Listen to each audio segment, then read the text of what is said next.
교회 여러분, 오늘은 2021년 4월 7일 수요일 날입니다. 오늘도 주님의 은혜 가운데서 행복하고 건강한 하루가 되시기를 바랍니다.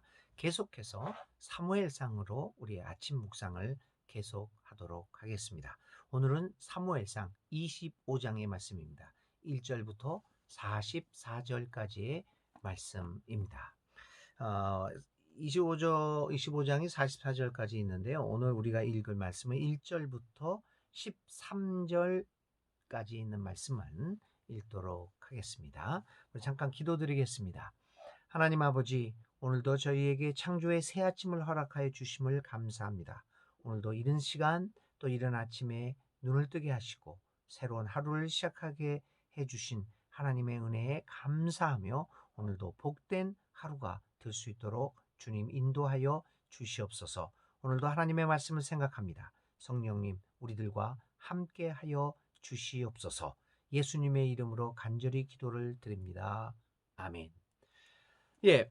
사무엘상 25장입니다. 1절부터 13절에 있는 말씀을 읽겠으니까 여러분들도 각자의 성경을 찾아서 한 목소리로 말씀을 읽겠습니다. 자, 25장 1절부터입니다. 사무엘이 죽었다. 온 이스라엘 백성이 모여 그의 죽음을 슬퍼하며 울고 그의 고향 라마에 그를 장사하였다. 그 뒤에 다윗은 바란 광야로 내려갔다. 그 무렵에 마온에 어떤 사람이 살았는데 갈멜에 목장을 가지고 있었고 아주 잘 사는 사람이었다. 그가 가진 가축은 양떼가 3,000마리, 염소떼가 1,000마리였다. 그는 마침 갈멜에 와서 양털을 깎고 있었다. 그 사람의 이름은 나발이며 그 아내의 이름은 아비가일이었다. 이 여인은 이해심도 많고 용모도 아름다웠으나 그 남편은 고집이 세고 행실이 포악하였다. 그는 갈렙 족속이었다. 그런데 나발이 양털을 깎는다는 소식을 다윗이 광야에서 듣고 자기 부하들 가운데서 젊은이 10사람에게 임무를 주어서 그에게 보냈다. 너희는 갈멜로 올라가 나발을 찾아가서 나의 이름으로 안부를 전하여라. 너희는 그에게 이렇게 나의 말을 전하여라. 만수무강을 빕니다. 어른도 평안하시고 집안이 모두 평안하시기를 빕니다. 어른의 모든 소유도 번창하기를 빕니다. 지금 일꾼들을 데리고 양털을 깎고 계시다는 소식을 들었습니다. 어른의 목자들이 우리와 함께 있었는데 우리는 그들을 괴롭힌 일도 없으며 그들이 갈멜에 있는 동안에 양 한 마리도 잃어버린 것이 없었습니다. 일꾼들에게 물어보시면 그들이 사실대로 대답할 것입니다. 그리고 우리들이 잔치를 벌이는 좋은 날에 어른을 찾아왔으니 제가 보낸 젊은이들을 너그럽게 보시고 부디 어른의 종들이나 다름이 없는 저희의 부하들과 아들이나 다름이 없는 이 다윗을 생각하셔서 먹거리를 좀 들려보내 주십시오. 다윗의 젊은이들이 도착하여 다윗의 이름으로 나발에게 이 모든 말을 그대로 전하고 조용히 기다렸다. 드디어 나발이 다윗의 젊은이들에게 대답하였다. 도대체 다윗이란 자가 누구며 이새의 아들이 누구냐? 요즘은 종들이 모두 저마다 주인에게서 뛰쳐나가는 세상이 되었다. 그런데 내가 어찌 빵이나 물이나 양털 깎는 일꾼들에게 주려고 잡은 짐승의 고기를 가져다가 어디서 왔는지도 모르는 자들에게 주겠느냐? 다윗의 젊은이들이 갔던 길로 돌아서서 다윗에게로 돌아와 그 모든 말을 그대로 전하였다. 다윗이 자기의 부하들에게 명령하였다. 모두 허리에 칼을 차거라. 그들이 저마다 허리에 칼을 차니 다윗도 허리에 자기의 칼을 찼다. 400명쯤 되는 사람들이 다윗을 따라 쳐 올라가고 200명은 남아서 물건을 지켰다. 아멘. 오늘의 말씀입니다. 자, 오늘 사무엘상 25장에 있는 말씀들을 한번 생각해 봅니다. 사무엘 25장은 사무엘 예언, 마지막 예언자 사무엘의 죽음을 보도하고 있습니다. 그리고 곧바로 한 가지 사건, 나발과 다윗의 갈등에 대하여 보고 전해주고 있습니다. 다윗과 이 나발의 갈등은 이제 다윗이 이스라엘 정치 사회에서 주류로 등장하게 되는 과정에서 필연적으로 발생한 사건입니다. 그리고 이 사건은 좀 더 구체적으로 이제 이 사건을 통하여 다윗이 정치적 위상이 급상승하게 되었다는 것을 또 가르쳐 주고도 있습니다. 그러나 이 사건은 정치적인 의미를 넘어서서 우리에게 깊은 영적인 교훈을 주고 있는 사건임을 우리는 볼 수 있습니다. 이 사건은 다윗, 나발, 그리고 아비가일이라고 하는 한 여인, 이 세 사람을 중심으로 이 구성되어 있는 사건입니다. 이들이 담당하고 있는 각자의 행위들을 역할들을 통하여 우리는 하나님 나라가 어떻게 이루어져 가고 있는가를 보게 될 것입니다. 자, 이제 사무엘상 25장의 내용으로 들어가 봅시다. 사무엘상 25장은 사무엘의 죽음을 짤막하게 보도하는 것으로 시작합니다. 사무엘이 죽었다. 온 이스라엘이 모여 그의 죽음을 슬퍼하며 울고 그의 고향 라마에 그를 장사하였다. 사무엘은 죽습니다. 사람 평생 백성들을 지도하며 꼿꼿한 모습을 보여주었던 사무엘의 죽음은 모든 사람들로 하여금 애통한 분위기를 만들었습니다. 존경받던 사무엘의 일생을 보여주는 모습이 아닐 수 없습니다. 그리고 그는 화려한 장례를 치르지 않고 그냥 조용히 고향 라마에 장사되었습니다. 이러한 사무엘의 죽음도 우리에게 참 잔잔한 감동을 불러일으켜 주고 있는 것 같습니다. 자, 이 사무엘의 죽음은 어떤 의미를 가지고 있습니까? 그것은 이제 사사 시대가 완결되고 본격적으로 왕정 시대가 시작되고 있음을 알리고 있습니다. 물론 비록 사울부터 왕정 시대가 시작되고 있었지만 사울은 그가 완벽하게 왕으로서의 역할과 권력을 행사했던 것은 아닙니다. 사울은 어찌 보면 사무엘과 서로 다른 정치적 대척점에 서 있었습니다. 그러니까 사사시대가 저물며 왕정시대가 이루어지는 긴장 관계 속에서 균형을 이루는 그러한 시대적 정황에서 사울은 왕을 하고 있었습니다. 그러나 이제 사무엘의 죽음으로 그러한 왕정시대와 사사시대의 긴장은 깨지고 이제 완벽한 왕정시대가 도래하고 있다는 것을 보여주고 있습니다. 또 다른 한편으로 사무엘의 죽음에 대한 보도는 사울 왕권의 약화를 암시하고 있을 뿐만 아니라 다윗의 정치력이 점차 강화되고 있음을 시사하고 있습니다. 사무엘의 죽음의 보도는 이제 다시 말하면 새로운 시대, 곧 다윗의 시대가 시작되고 있음을 알리는 신호탄이었습니다. 자, 이렇게 해서 사무엘의 죽음을 간단하게 보도를 하고 이제 서서히 다윗의 시대가 열리고 있다는 것은 사무엘상 25장은 이야기합니다. 그런데 이렇게 다윗의 시대가 서서히 열리는 이 순간에 묘한 사건 하나가 발생하고 있습니다. 그것은 나발이라고 하는 그 지역 유지와의 갈등입니다. 이 사건은 간단합니다. 어느 날 다윗이 지역 유지이며 부자인 나발에게 도움을 요청을 하는 것으로부터 시작됩니다. 요청은 간단했습니다.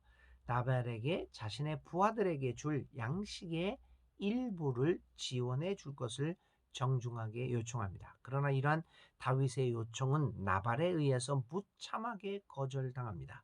그리고 그 거부는 급기야는 다윗의 분노를 자아내게 만들었고 병력을 동원하여 나발을 징벌하는 것으로 진전되고 있었습니다. 이제 곧 싸움이 발생하게 되었습니다. 다윗과 나발의 갈등이 발생하게 된 원인은 어찌 보면 매우 사사로운 일로부터 출발하고 있습니다. 그럼에도 불구하고 음식을 좀 달라고 그럽니다. 그리고 그것을 거부합니다. 어떻게 보면 뭐 그렇게 큰 일인가라고 생각할 정도로의 사사로운 일인데요. 그럼에도 불구하고 우리의 눈에 이렇게 사사롭고 아무렇지도 않게 보이는 이것이 결국은 큰 문제로 발생하고 있음을 우리는 볼 수 있습니다. 어떤 문제가 있는 것일까요? 첫 번째는 나발이 다윗의 요청을 거부합니다. 근데 이 상황을 성경은 심각하게 다루고 있다는 겁니다. 사실 오늘 우리들이 생각해 보면 누가 우리한테 와서 먹을 것을 달라고 합니다. 그건 내 겁니다. 내가 주기 싫으면 주지 않는 것 아닙니까? 그게 무슨 큰일입니까?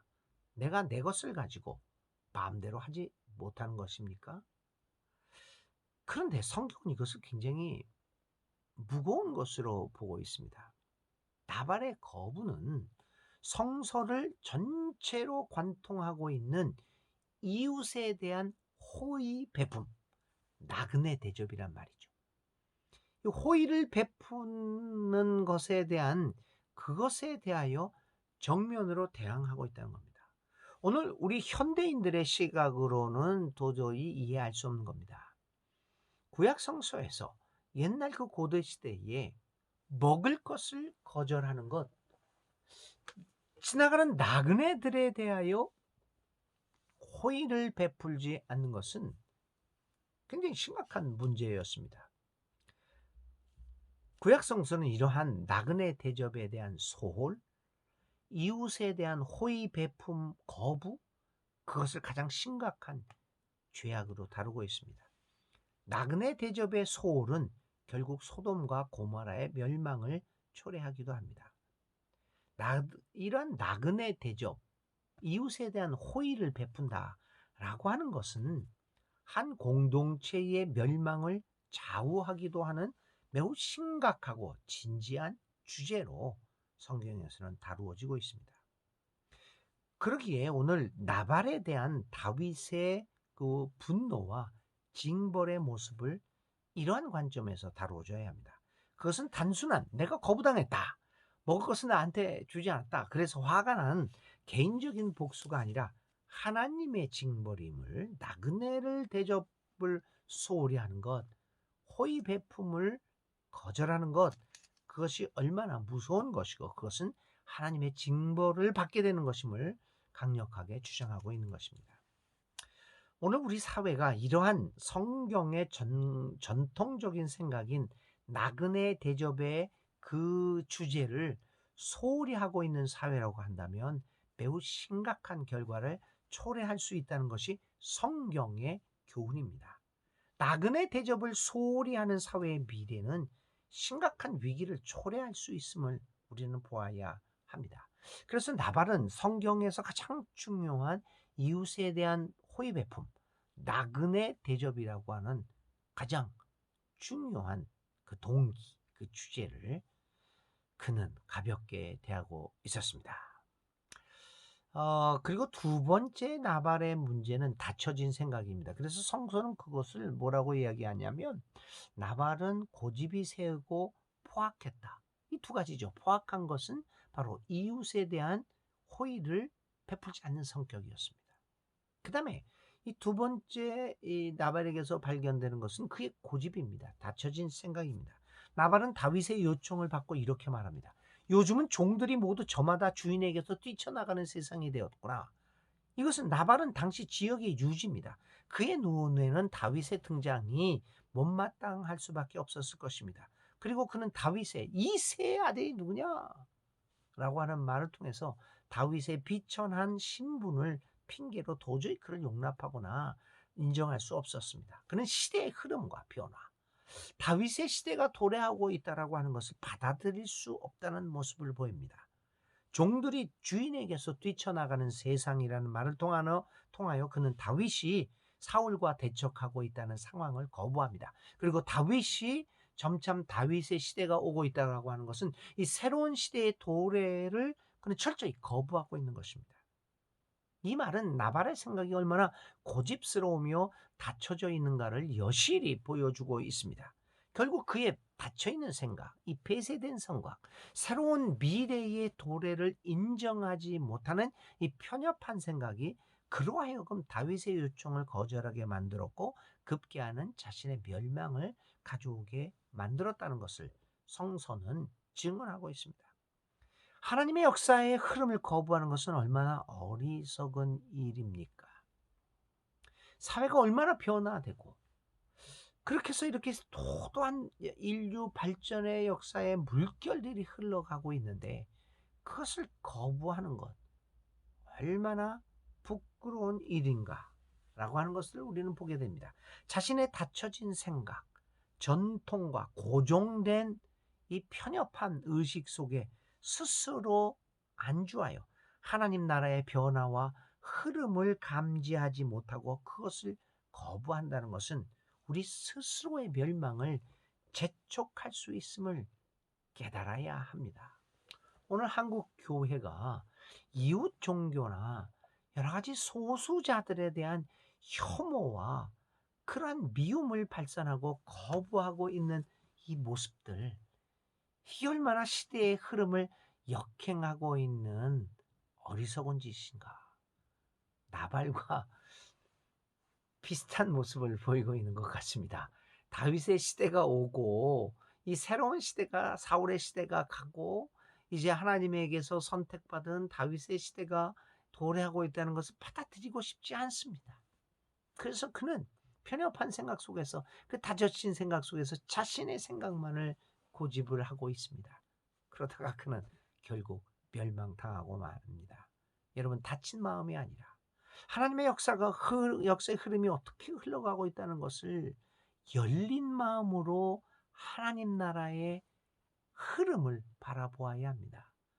그러할 때 우리의 눈에 하나님의 역사하시는 모습이 들어오게 될 것입니다. 그런데 우리는 늘 안주하고자 합니다.